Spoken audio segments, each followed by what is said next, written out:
World Wonders by Barnaby Newbolt. Read by Nicolette Mackenzie.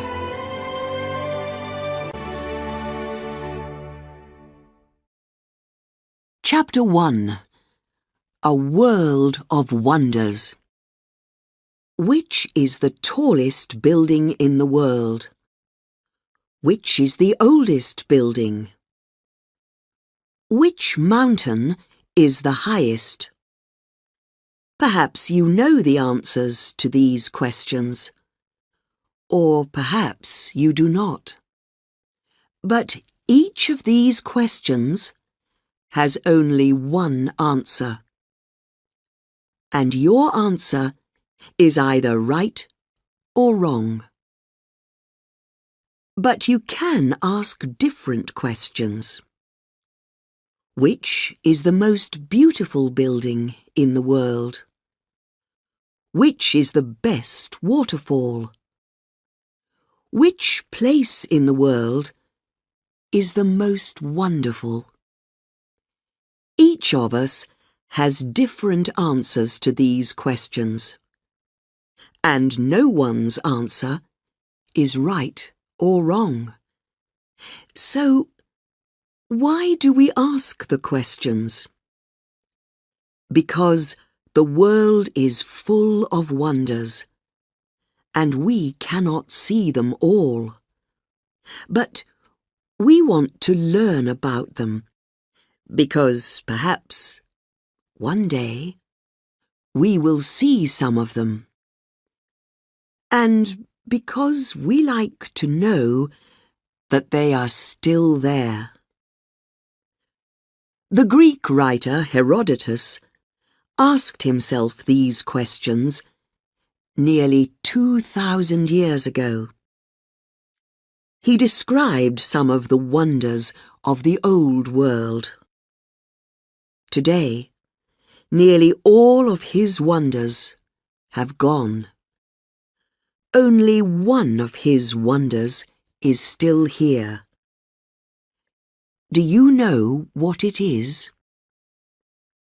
The wonders in the book by Herodotus were all buildings or statues, like the Colossus at Rhodes. This tall statue, more than 30 meters high, stood at the entrance to the harbour on the Greek island of Rhodes.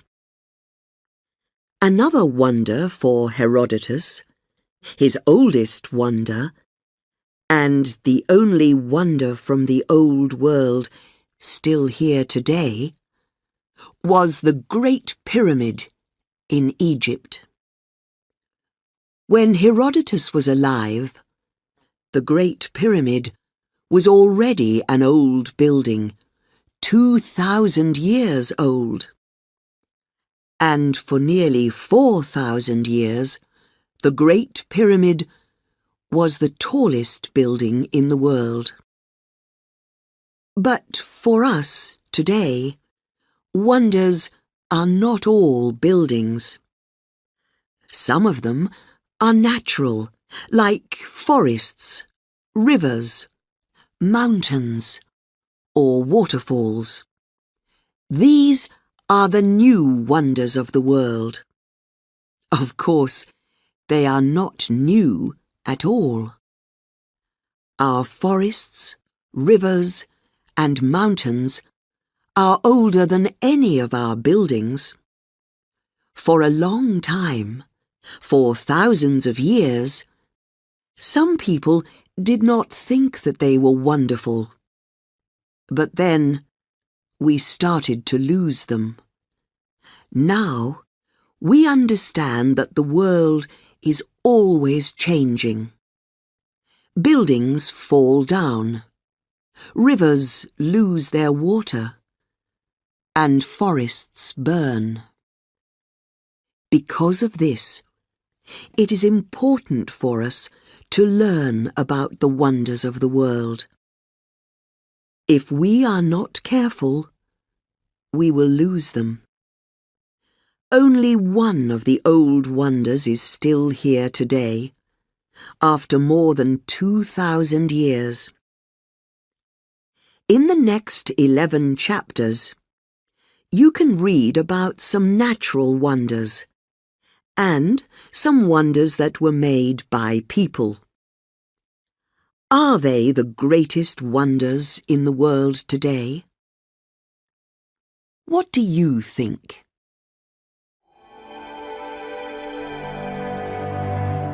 Chapter 2. Petra, City of Pink Stone. You always come to Petra from the east, and you always come on foot, or perhaps on a camel. The road to Petra is too narrow for a car. For the last 2 kilometers, you travel through a mountain, and the road is only 5 meters across. But the walls on both sides of the road are hundreds of meters high. This is the entrance to Petra, and it is called the Seek. When you visit Petra, you walk through the Seek. And when you come to the end of the Seek, you see the most beautiful building in the world. It is called the Khazna, the treasury. It is tall and it is made of pink stone. But you can only see the front of the Khazna. The rest of the building is inside the mountain. People made the building 2,000 years ago, but they did not build it. They cut it into the mountain. About 2,500 years ago, a group of Arab people called the Nabateans moved to South Jordan. They made their capital city at Petra, in the mountains. It was a good place for a city. First, it was a good place for a market.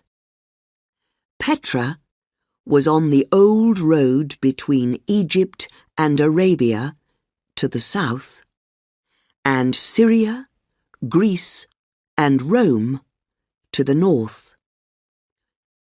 Travellers came along this road with things to sell, like gold and spices. Second, it was a good place to defend. The mountains around Petra were stronger than any walls. And third, there was water. The Nabateans were very good builders. They made dams to hold the water and long canals to move it around the city. 2,000 years ago, Petra was a rich and important city with strong, beautiful buildings and thousands of people living there. Now, no one lives there, and the city has gone. What happened? The Nabateans began to build Petra in about 400 BC, but then, in the year AD 363, there was a terrible earthquake, which destroyed much of the city. 200 years after that, in AD 551, there was another bad earthquake. People moved away from Petra, and they stopped using the road for business. They began to use ships, not camels, to carry their spices and gold. And the world forgot about Petra for more than 1,000 years. But Petra is still there. The earthquakes destroyed the buildings on the land, but they did not destroy the buildings in the mountains. Many of these beautiful buildings are tombs, places for dead bodies. They are empty now, but you can still visit more than 500 of them. At the far end of Petra is a tomb called the monastery, which is 50 meters high. But it is the beautiful pink stone front of the treasury that is in everybody's photos of Petra. At the very top of the treasury is a stone urn, like a large stone cup. For hundreds of years, people thought that there was treasure in the urn.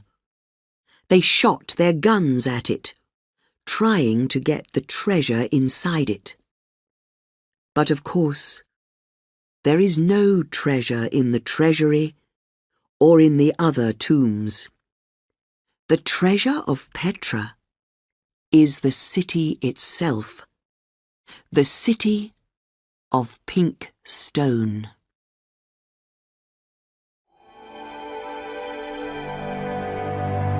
Chapter 3.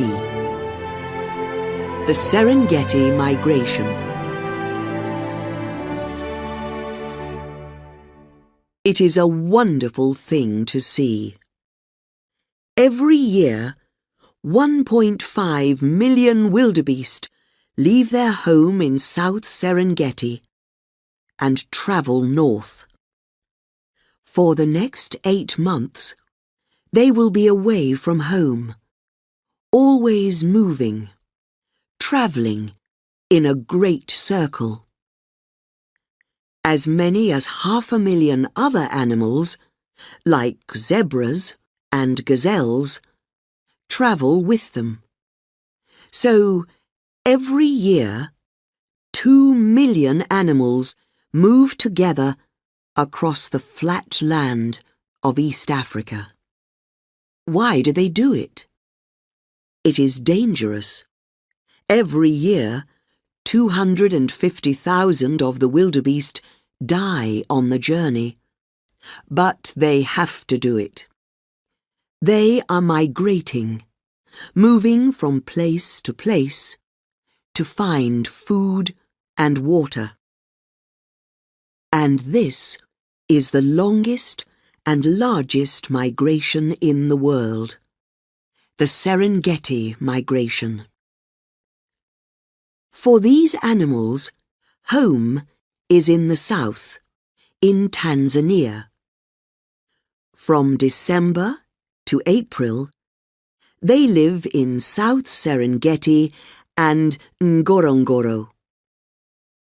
After the short rains, 1 or 2 weeks of rain in November and December, there is lots of grass, and the animals eat well. Soon, the baby animals will be born. Young zebra are born in January, and young wildebeest are born in February. All the young wildebeest, about 400,000 every year, are born during the same 3 weeks. Only a few minutes after they are born, they are on their feet and ready to run. And they need to run immediately. Hundreds of animals are waiting for them. Big cats like lions and leopards, and hyenas too. At this time of year, there is lots of food for everyone. In April, it is time to move. It is getting hot in the south, and there is not much grass or water. the long rains, are beginning in the west. They usually bring a lot of water in April and May. The animals can hear the storms, and they can smell the rain. They have eaten well for months, and they are strong. The grass is growing in the west. They know that it is time to leave. In June, most of the animals are in the centre or west of the Serengeti. The long rains usually end in May, and now it is getting dry. The best water is in the north, so the animals need to move again. Now they have to cross their first big river, the Grumeti River.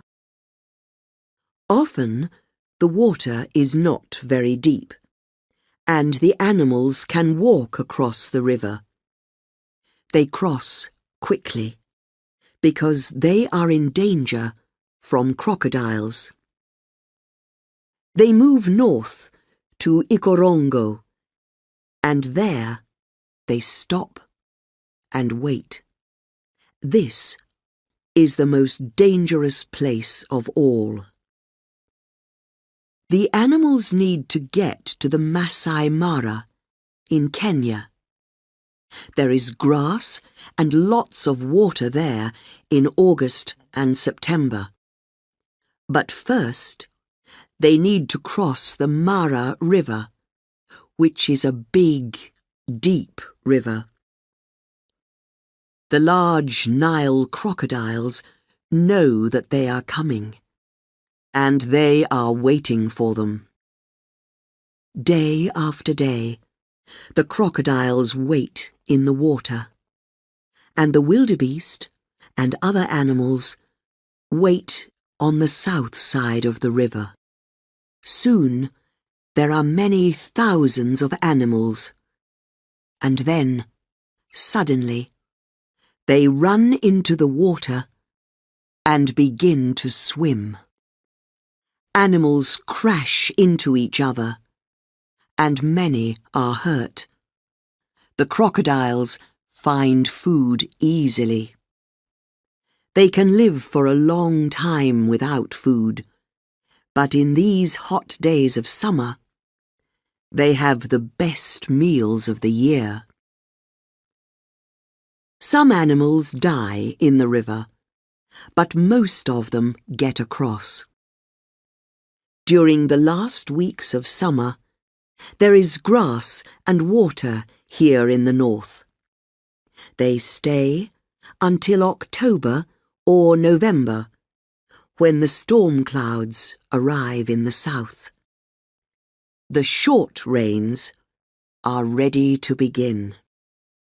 The animals turn south, and they travel quickly. They want to be home in South Serengeti again, because new grass is growing there. They will stay there until April, when the great Serengeti migration begins again.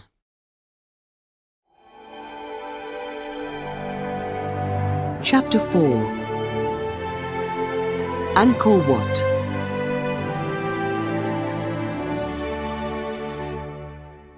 If you look at the center of the Cambodian flag, you will see a picture of a building. It is the most famous building in Cambodia, and one of the most beautiful buildings in the world. It is called Angkor Wat. The story of the city of Angkor is like the story of many old cities. A long time ago, Angkor was one of the largest cities in the world, and many people lived there. There were a lot of houses, which were made of wood, and many temples made of stone. But the world changed, and people moved away. The houses fell down, but the temples did not fall down because they were made of stone. But the forest around the city grew quickly. Trees grew up over the temples and hid them. Only one temple, Angkor Wat, could defend itself against the forest. Angkor Wat had canals full of water around it, on all four sides, and the forest could not cross the canals. The forest destroyed many of the temples in Angkor, but it did not destroy Angkor Wat. Angkor Wat was for some time the temple and capital city of one of the old Khmer kings. From AD 802 to 1431, they were kings of the country which was later called Cambodia.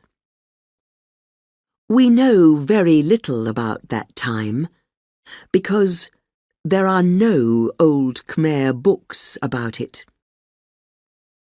The only person who described Khmer life was a Chinese traveller, Zhu Daguan, who visited Angkor in AD 1296. He wrote about the different temples and about the Khmer people and life in Angkor. But we still have the temples. We have learned a lot from them because they are full of pictures. The Khmer kings thought that they were gods, not men like other people. And because they were gods, they thought that they could never die. So the kings built large temples with pictures of their gods and of themselves.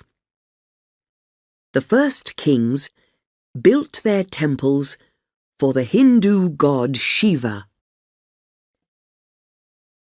In about AD 1150, Angkor Wat was built by King Suryavarman II for another Hindu god, Vishnu. And the people who built Angkor Wat cut pictures into the stone walls of the temple.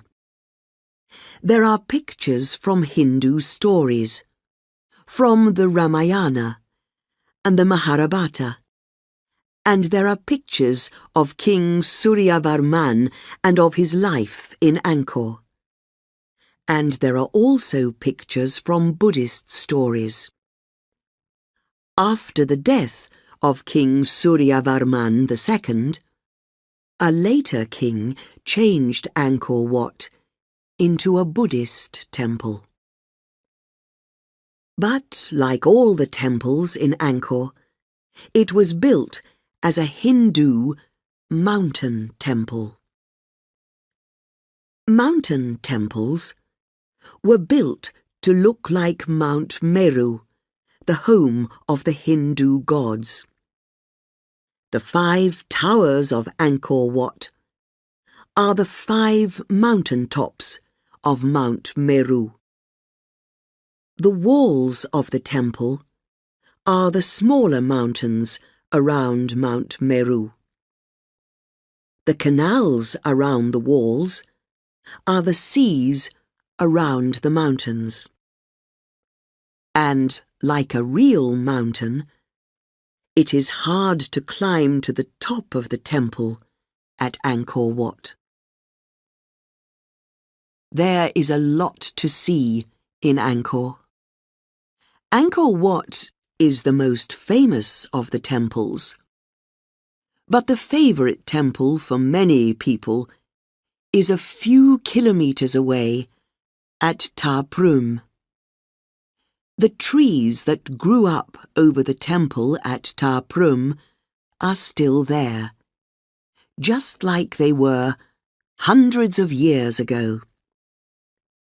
The kings of Angkor were rich and strong, but they have all died, and their temples will all fall down. In the end, nothing is as strong as the forest that grows around Angkor.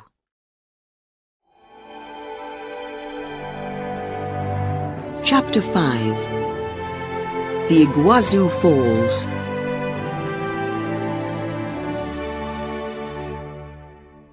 The south of Brazil meets the north of Argentina at the Iguazu River, called Iguaçu in Brazil.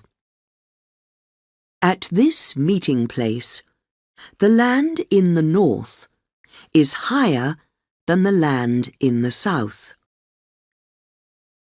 When the river comes to the end of the higher land, it falls off, like water that falls off the side of a table. But this table is 2.7 kilometres long, and the water falls 82 metres down its side. These waterfalls are called the Iguazu Falls. They are not the highest waterfalls in the world, but they are some of the biggest. At dry times of the year, about 500 cubic metres of water comes down the waterfalls every second. But at wet times, from November to March, there is much more water.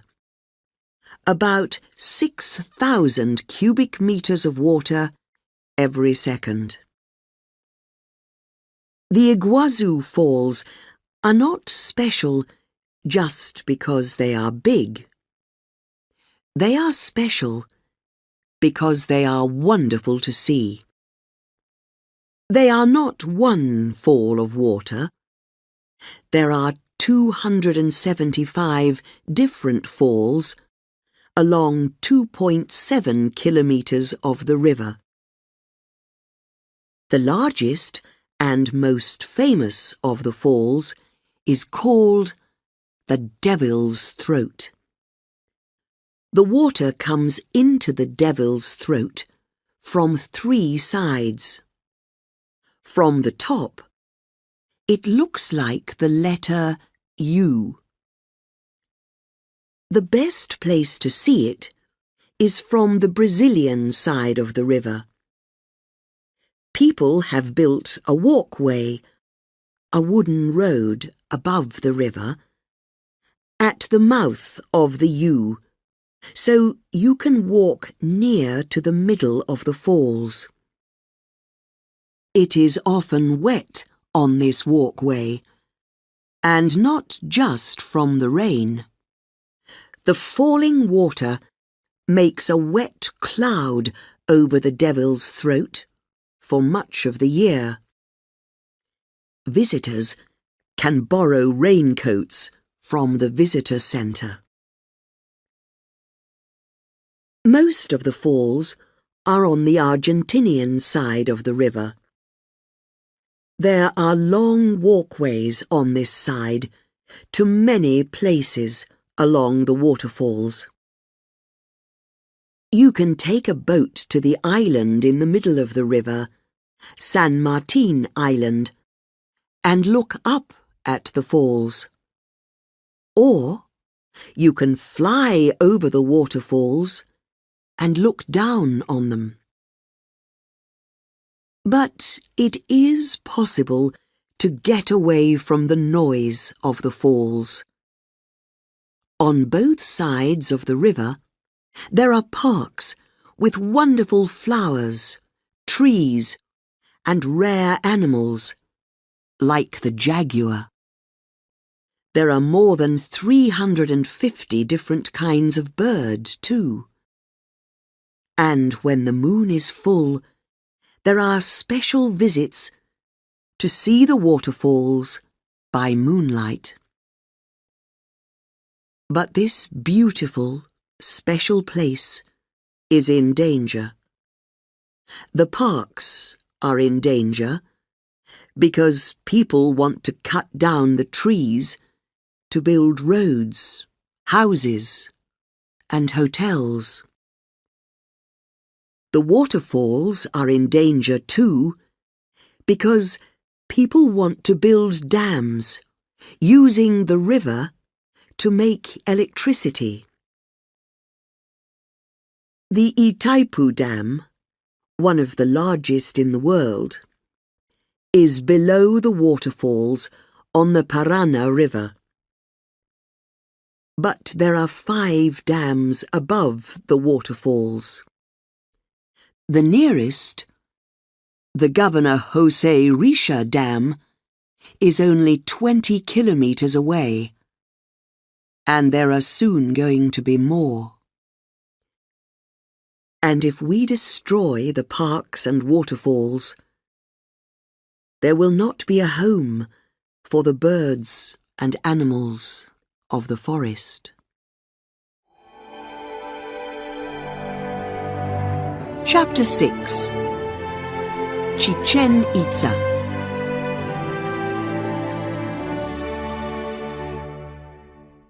There are good days to visit places, and there are bad days. Usually, this is because of the weather. But for visitors to Chichen Itza, there are 2 days in the year that are the best days to visit. And this is not because of the weather. It is because of the earth and the sun.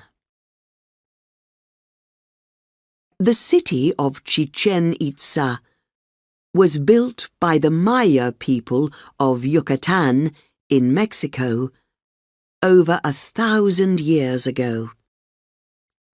The Maya were very interested in numbers and in astronomy, learning about the stars. Their buildings were beautiful and very clever too. In Chichen Itza, there is a temple called the Pyramid of Kukulkan. On 2 special days every year, thousands of people come to Chichen Itza. While they watch, a large snake climbs down the pyramid from the top to the bottom. Of course, it is not a real snake.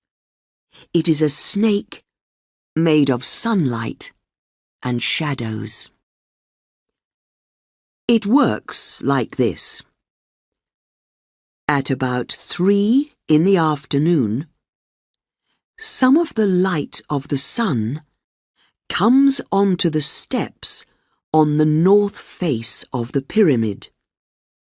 This light makes triangles on the west side of the steps, and it looks like the body of a snake that is moving.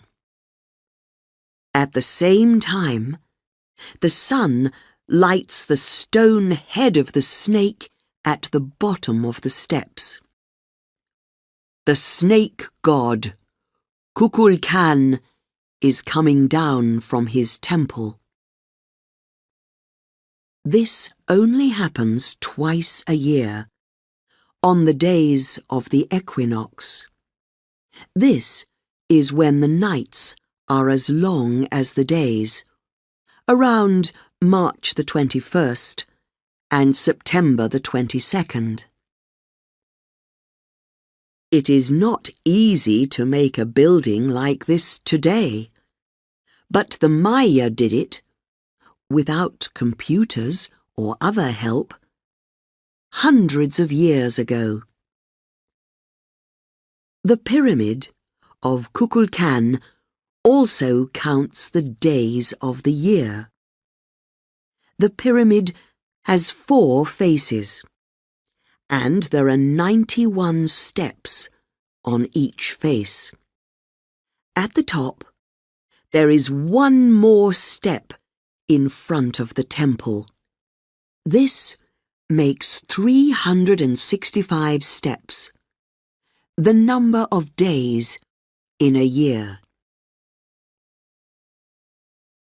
The Itzas were a group of Maya people, and the name Chichen Itza means at the mouth of the well of the Itzas. There are very few rivers in Yucatan, but there are natural wells, deep holes in the ground with water at the bottom. Just north of the pyramid of Kukulkan is the sacred well. This is a very big well. It is 60 meters across, and it is 27 meters from the top of the well down to the green water. Now the water is still, but this was not always a quiet place. The Maya sacrificed people here. They killed them to please their gods. To do this, they threw men, women, and children into the well, and they died there. The Maya liked to sacrifice people, and they liked sport too. They played something like football in the great ball court at Chichen Itza.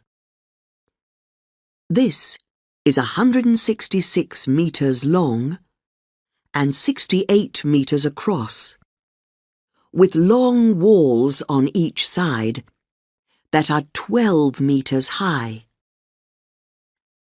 At the top of each wall, in the middle, is a stone ring with a hole in it. We think that the players had to hit the ball through the hole, but they could not use their hands or feet. It was important to win. When they finished playing, the winners sacrificed one of the losing players.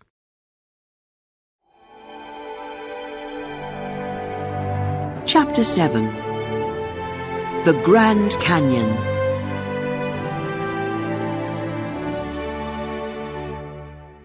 When you visit a mountain, you arrive at the bottom and you look up at the mountain.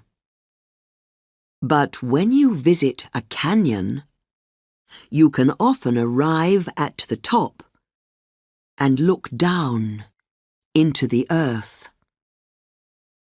And when you look down into the Grand Canyon, you look down a long way. At the bottom, which in most places is about 1.2 kilometers below you, you see the Colorado River. But when you look at the tall, red sides of the canyon, you are looking at a wonderful story. The story of how the earth was made. The Spanish word Colorado means full of color.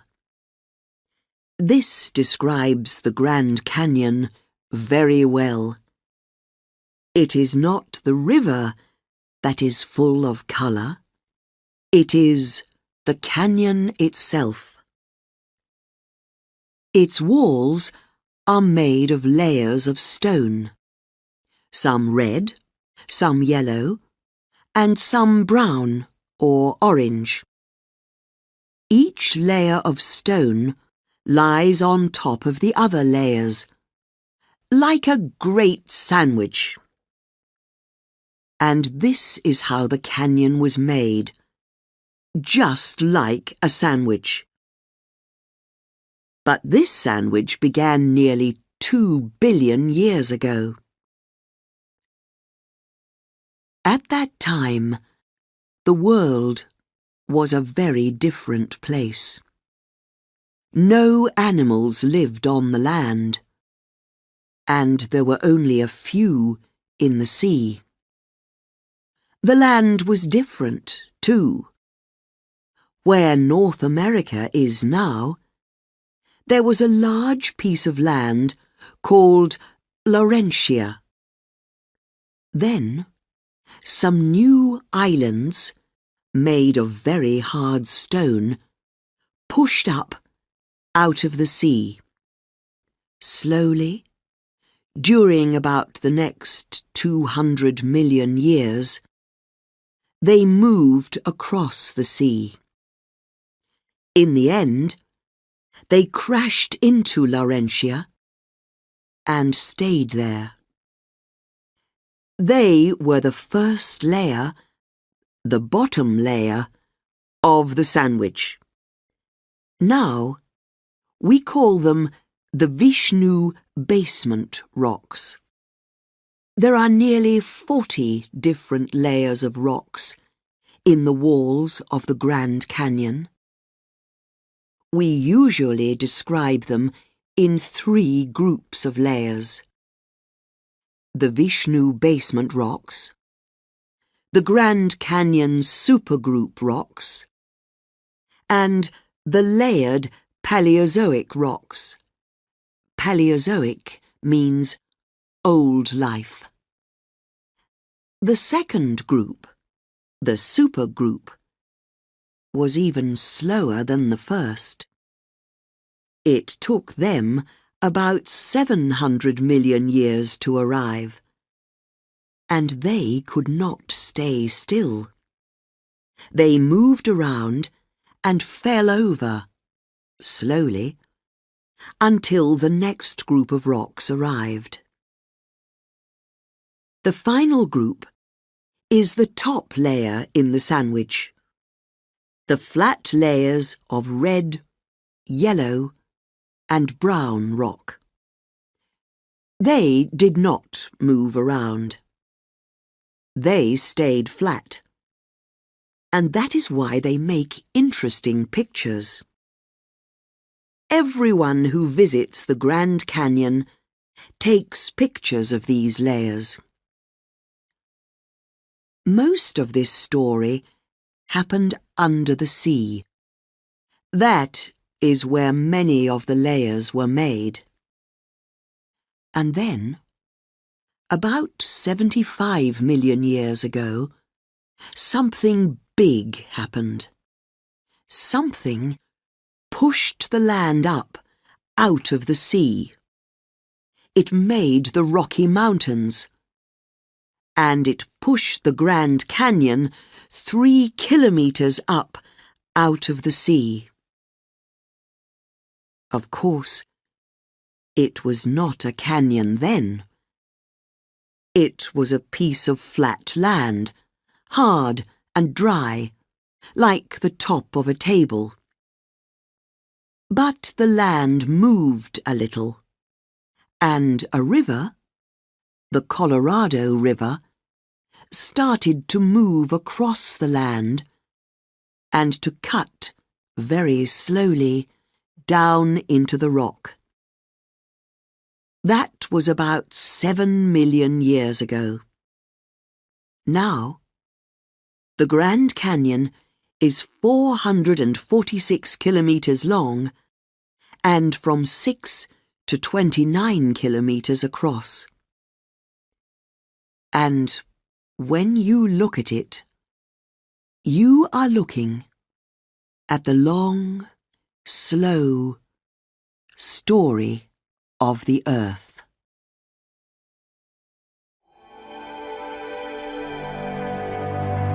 Chapter 8.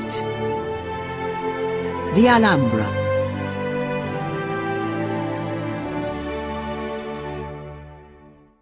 The Alhambra sits on a hill above the town of Granada, in the south of Spain. Behind this large red building up on the hill, you can see snow on the mountain tops of the Sierra Nevada. From below, from the outside, it looks good. But when you leave behind the hot, noisy streets of Granada and go inside the Alhambra, it is even better. Inside the beautiful rooms and gardens of the Alhambra, it is cool, and the only noise is the quiet sound of water. The Alhambra was built by the last Muslim kings of Spain. The first Muslim armies crossed the sea from North Africa and arrived in Spain in AD 711. In less than 10 years, nearly all of Spain and some of France belonged to them. Only a small piece of the north of Spain, Asturias, was still Spanish. But the Spanish did not stop fighting. Slowly, they pushed the Muslim armies back to the south. After 500 years, only a small corner of the southeast of Spain was still in Muslim hands, and the story of the Alhambra began. In AD 1237, Muhammad ibn al-Ahmar, Sultan Muhammad I, made Granada his capital city. He decided to build the Alhambra on the hill above the town. He built a canal from the Douro River 8 kilometers away to bring water to the Alhambra. His new building was a fort, a place to defend. In fact, the name Alhambra means Red Fort. It was a good place to put a fort, because up there on the hill you can see a long way. If enemies are coming, you can see them a long time before they arrive. Muhammad ibn al-Ahmar lived here until his sudden death in 1273. But the kings who came after him changed the Alhambra. They changed it from a fort into a palace, a home for kings. And no kings lived in a more beautiful palace than the sultans of the Alhambra. At the center of the palace is the famous Court of Lions. This is an outside room full of sunlight and shadow. At the center of the court, in the sunlight, is a fountain with stone lions around it. Long, narrow canals take water across the floor to and from the fountain. Around the sides of the court are more than 100 thin columns of stone. You can walk in the shadow of the columns and listen to the water that falls from the fountain. And you can think of the words that are on the fountain, words of the writer Ibn Zamrak. Water and white stone look the same, and we cannot know which of them is moving. The rooms and gardens of the Alhambra are places to sit and look and think. In the hall of the Abencerrajes, when you look up, you see a great white star with 8 arms. Light comes through the windows under the star. You think that the star is flying in the sky, not resting on the 4 walls of the room below it. The sultans of the Alhambra stayed in Granada for less than 200 years. They left in AD 1492. But their palace on the hill is still there, one of the greatest examples of Muslim building, one of the greatest treasures of Spain, and one of the wonders of the world.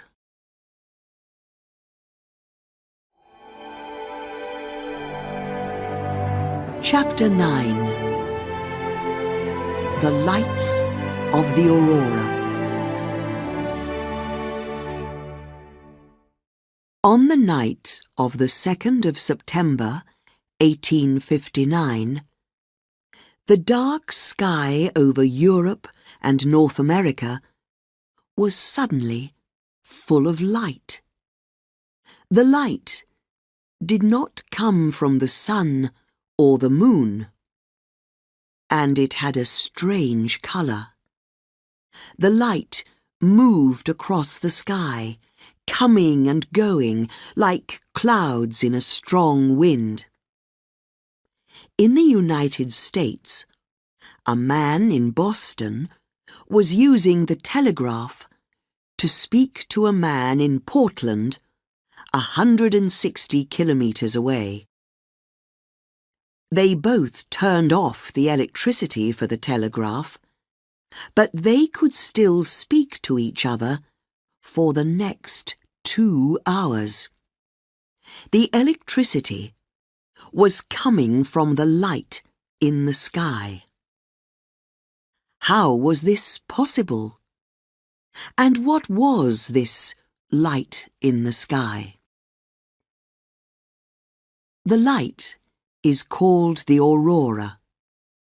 Usually, you can see it only at the very north of the earth, where it is called the aurora borealis, or northern lights, or at the very south, where it is the aurora australis, or southern lights. But in 1859, something happened in the sun, a very large storm, and it moved the aurora across the middle of the earth. We do not think that this ever happened before 1859, and we know that it has not happened since then. The light of the aurora does not come every night. It comes because of storms 150 million kilometres away in the sun. And the best times to see the light of the aurora are around the equinoxes, in March and September. Most often, the aurora is green, but it can be blue or red or any colour between. Sometimes the light is still, like the lights of a town far away. Sometimes the light moves, dancing in the sky. But why does the aurora happen? And why can we only see it at the top or bottom of the earth. The aurora is made by something called the solar wind, wind from the sun. We cannot see this wind or touch it. It is a wind of particles that travel away from the sun all the time at about 400 kilometers a second. Most of the particles never touch the earth. The earth has a kind of wall around it that defends it against these particles. This wall is called the Earth's magnetic field, and it pushes the particles away on either side. It is like water going to each side of a large stone in a river. But the Earth's magnetic field has two windows in it: the magnetic north and the magnetic south. At these places, the Earth's magnetic field turns down into the earth, and some of the particles from the solar wind come through these magnetic windows. These solar particles crash into the particles that are already in our sky, and when this happens, we see the beautiful lines or clouds of light of the aurora. Where can you see the aurora? Alaska is a good place to see the aurora borealis, and you can also go to places like Iceland, Siberia, the north of Greenland, Norway, Sweden, and Scotland. To see the aurora australis, go to the south of Australia, Tasmania, or New Zealand. People travel thousands of kilometers to see the aurora, and they can never be sure that it will happen. But people who do see it say that they will never forget it. So, if you are ready to wait in the cold, and if you are lucky, perhaps you too will see the aurora when it dances across the sky.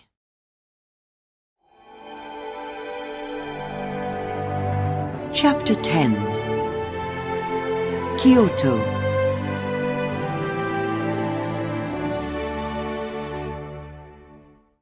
The name Kyoto means capital city, and for more than 1,000 years, from 794 until 1868, Kyoto was the capital city of Japan.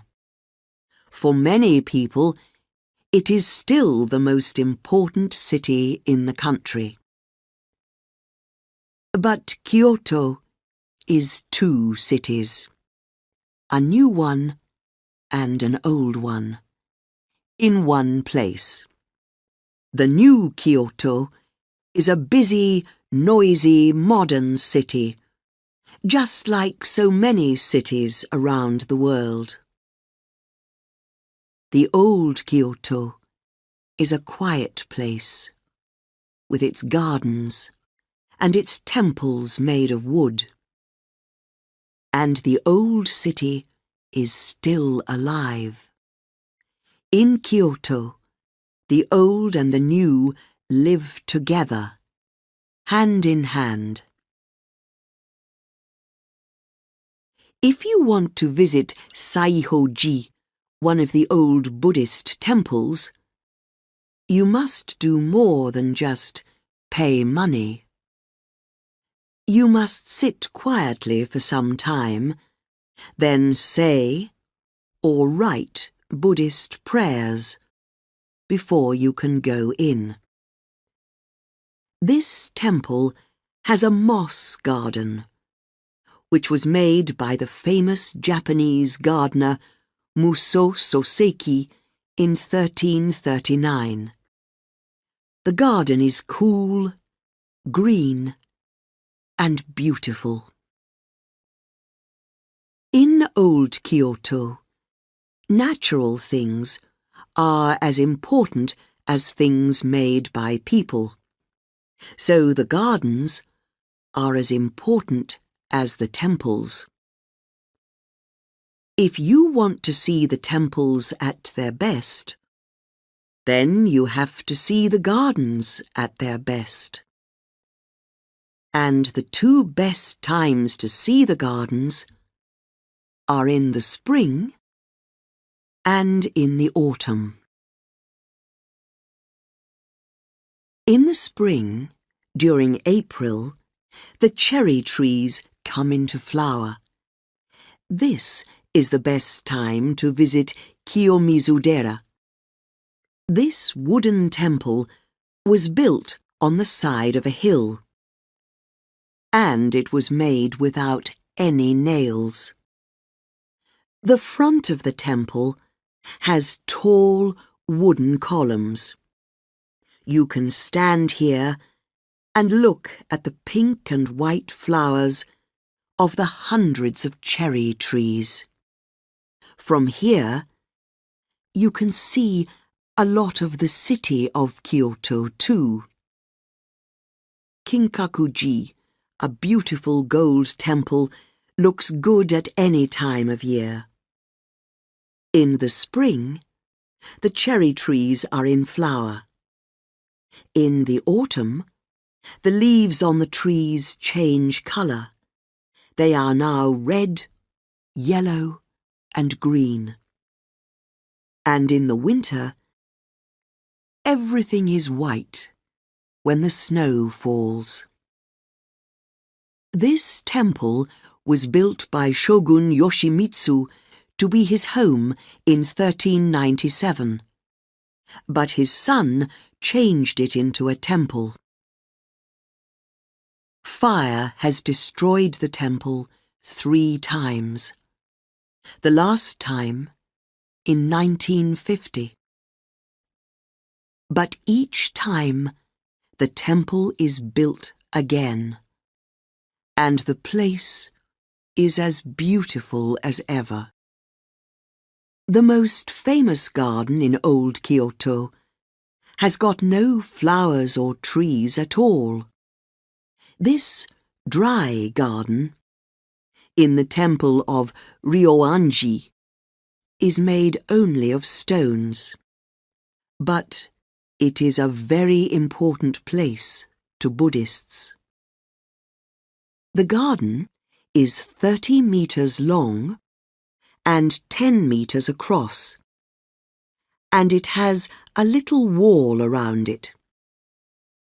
In the garden, there are 15 large stones with moss around them in a bed of small white stones.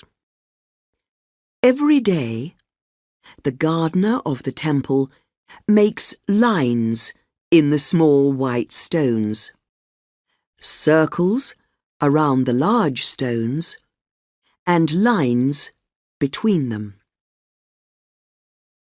The large stones are in 5 groups, and it is only possible to see 14 stones at the same time. One stone is always hiding behind the others. It is possible to see the last stone, say the Buddhists, but only after you have sat still for a very long time.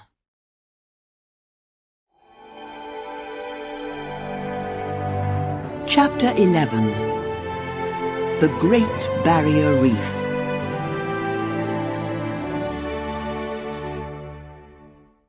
The largest living thing in the world. That is how many people describe the Great Barrier Reef. And they are right, because this living thing is more than 2,500 kilometers long, and it is alive. The reef is growing all the time because of very small sea animals called corals. Corals are unusual animals because they make the island that is their home. This island is not made of stone. It is made by the corals from calcium carbonate.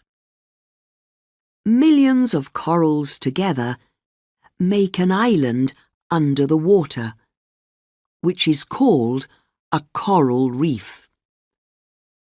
And the Great Barrier Reef is a long line of about 3,000 coral reefs and 900 islands near the northeast of Australia. It is home to thousands of kinds of fish and other sea animals. Coral reefs are good places to live.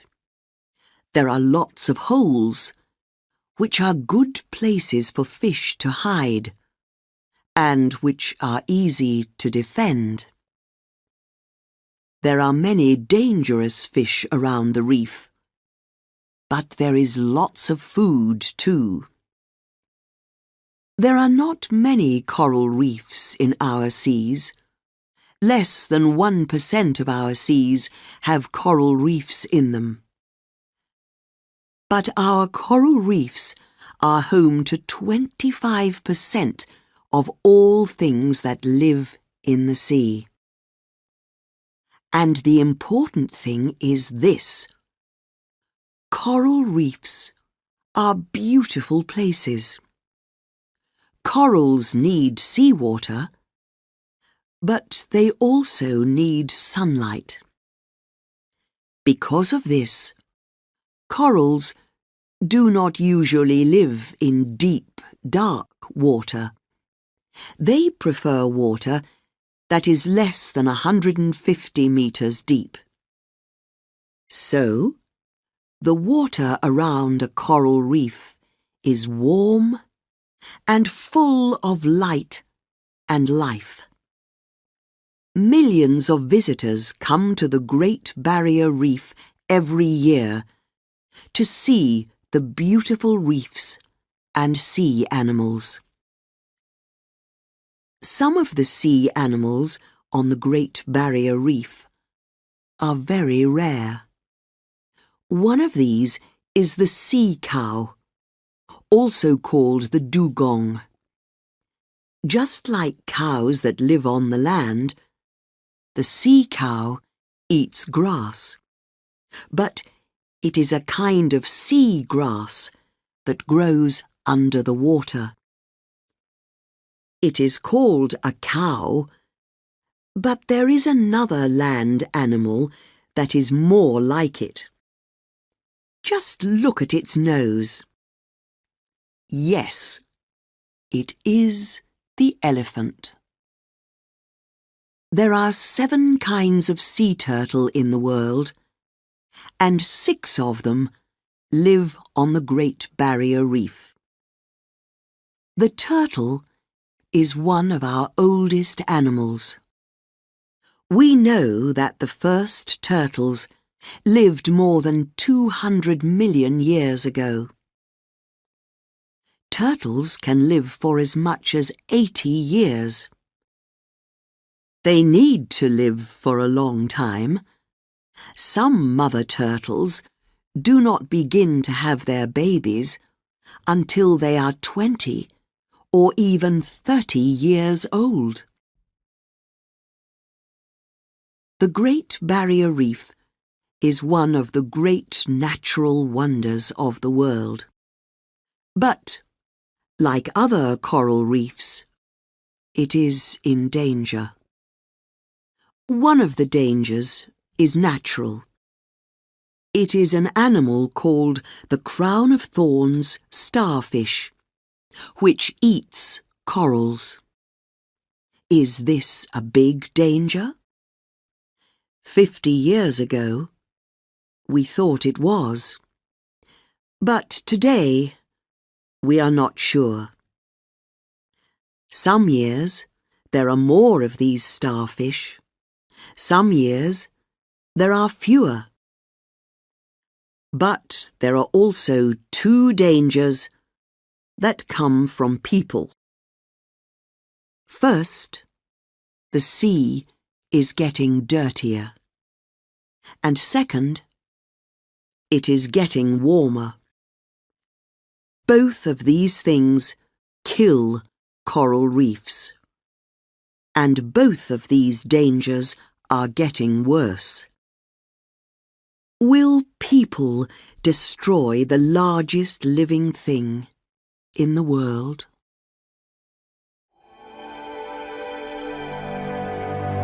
Chapter 12.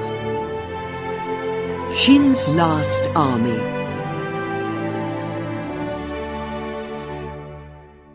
In 1974, some workers were making a well in the ground near Xi'an in China.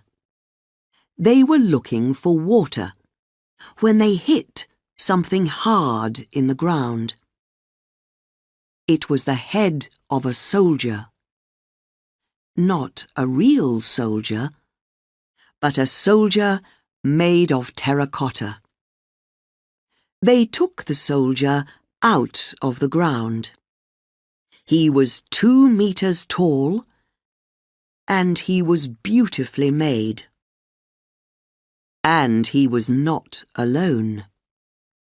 There were more soldiers under the ground, and horses, and weapons. The workers were looking for water, but they found an army. The army was made more than 2,000 years ago for a man called Ying Zhong, a man who changed the world. At that time, China was not one country, but 7 different countries. Ying Zhong's father was king of one of those countries. When he died, Ying Zhong was only 13, but he followed his father as king. And he started to make 2 armies. He made his first army to fight for him while he was alive. And he made his second army to fight for him when he was dead. He used his first army to fight against the other 6 countries of China. After 25 years, in 221 BC, he was an emperor, a king of many countries. He changed China from 7 countries into 1 country, the country that it still is today. And he changed his name. His new name was Qin Shi Huangdi, the first emperor of China. But his second army was not ready yet. This army, the Terracotta Army, took more than 30 years to build. And he used 700,000 people to build it for him. They made more than 8,000 terracotta soldiers, each one with a different face, each one like a real person. And they gave each soldier real weapons to defend their emperor. They made horses for the soldiers to ride. They made people to play music for him, and dancers to dance for him, and birds to fly around his head. And when they were ready, the emperor put them all into the ground around his tomb. We know that this is true because we have found some of these things under the ground. Many of them are still under the ground. By 2010, nearly 1,900 of the soldiers were out of the ground. The rest are waiting for us to bring them out. We have found the soldiers who defend the tomb, but we have not opened the tomb itself. Not yet. There is an old story about the tomb. About 100 years after the death of the first emperor, in 210 BC, a man called Sima Qian wrote about the emperor and his tomb. He said that the tomb was as big as a city, with streets and houses, and an army to defend it. He said that the houses were made of gold and other kinds of treasure. For 2,000 years, no one thought that his words were true.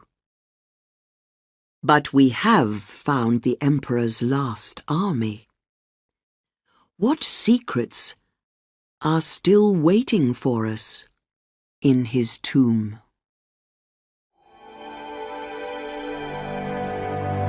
Chapter 13. Tomorrow's Wonders.